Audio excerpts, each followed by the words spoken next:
Hi, and welcome back to another Mageddo Gaming Neverwinter video. I just watched the best thing ever. Callie Gold posted a video.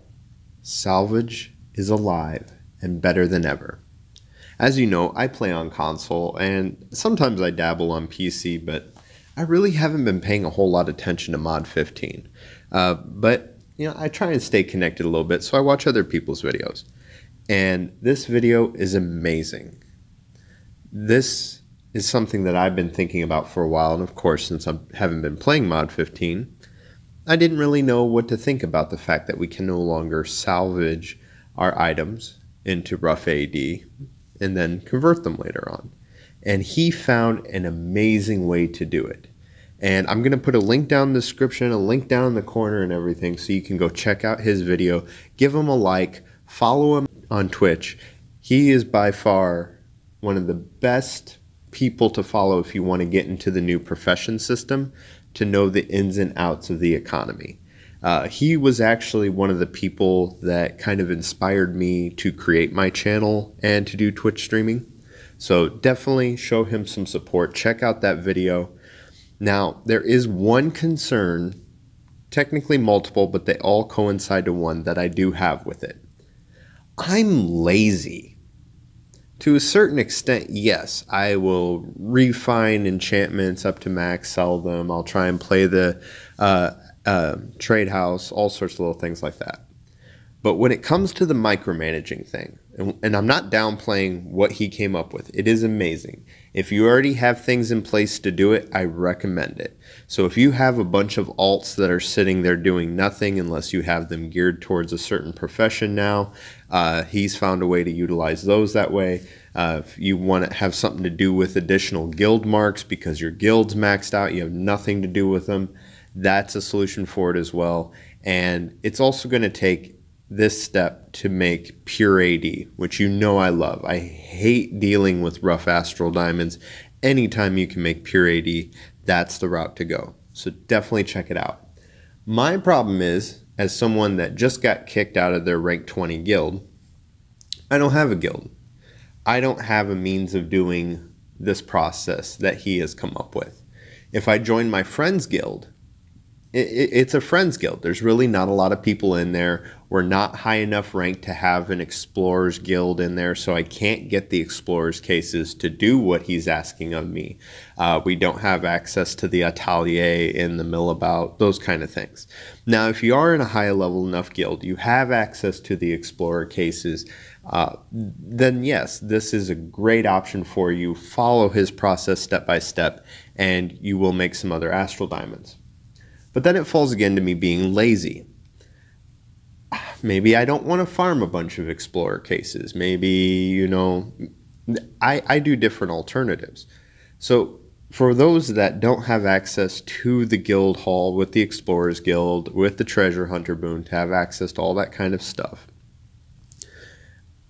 and maybe you don't have a bunch of alts. Maybe you don't even have a lot of bag or bank space because a lot of you players out there are either new or old players that don't want to drop any money into it and have just been using all your astral diamonds for companions and mounts or fashion items, and you don't have the bags or the bank slots to store those cases for the 2x guild marks. He said something in that video that stood out to me, and that was that RP is so abundant in Mod 15 that you can afford to use those salvageable items to turn into guild marks. And that got me thinking a bit.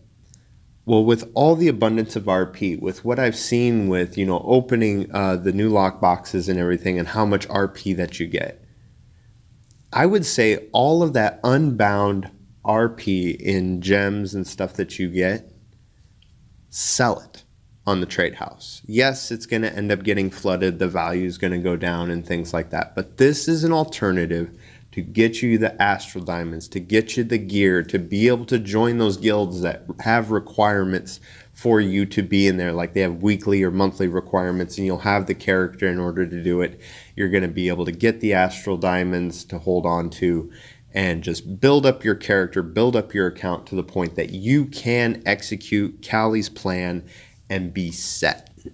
And I'm sure he's going to come out with plenty more videos that are going to make sure the end game players or those players that are set up for that type of thing are going to flourish. So I want to point you into the direction of another video. Do keep in mind that things have changed. You can no longer make a rank 14 enchantment and hope to sell it for 2.7 million. But with the Winter Festival and things like that coming up, where you have options to get, coalescent wards, preservation wards, refinement items, you're going to be able to make a rank 14 enchantment with no problem. So follow the steps in that video. I'll put a link down in the description, link up in the corner. Follow that, because that is going along with your VIP to get you to a point where you're going to be able to build up your character to take advantage of this amazing thing that Cali Gold came up with. And of course, anything like this that's based on the trade house can fluctuate prices because, supply and demand, things like that. But at some point, it's all going to balance out. This new profession system, with the way that it operates as a gold sync, we've got some AD syncs floating around out there. They're making changes to the Wanderous Bazaar. I know some of you on PlayStation and PC have been having problems even converting on the Astral Diamond Exchange. It seems non-existent. All of these things that Cryptic has been doing within the past couple years to now and into Mod 16 are completely redoing the marketplace, whether it's the Zen, the exchange, or the trade house. And I mean, really, you're just going to have to fight through it for now. And yeah, you're going to have to find new ways of making astral diamonds, or, dealing with professions and things like that. So definitely, like I said, follow Cali Gold, check him out. He's got some great ideas on that. So if you're really into the market, you're not wanting to spend real money on the game, or at least not a lot of money on the game, follow him. And I'll try and make sure that anyone who isn't knows about him and does so. And there's also great news for people like me, new players, old players that are not in a guild that can take advantage of this yet. There are a lot of guilds looking to fill spots. After that large ban wave that came through, there was a lot of people that decided not to come back to Neverwinter, or were permanently banned and can't play Neverwinter. So search for guilds. Some people don't have a certain item level requirement, or you can search to see if, they only want mature people in there, so you don't have to be with anyone that's going to annoy you, things like that. So, but these spots are going to fill up quickly as we get new players in and more people find out that, you can benefit from making a lot of AD by utilizing these types of tips. But it's good news for us. Find that guild, make that AD, and when I find my guild, I will see you out there. Alright, here's that 10 seconds you get to stop that automatic play button, or you could click one of the 2 videos on here, or like, share, and subscribe. Thank you for watching.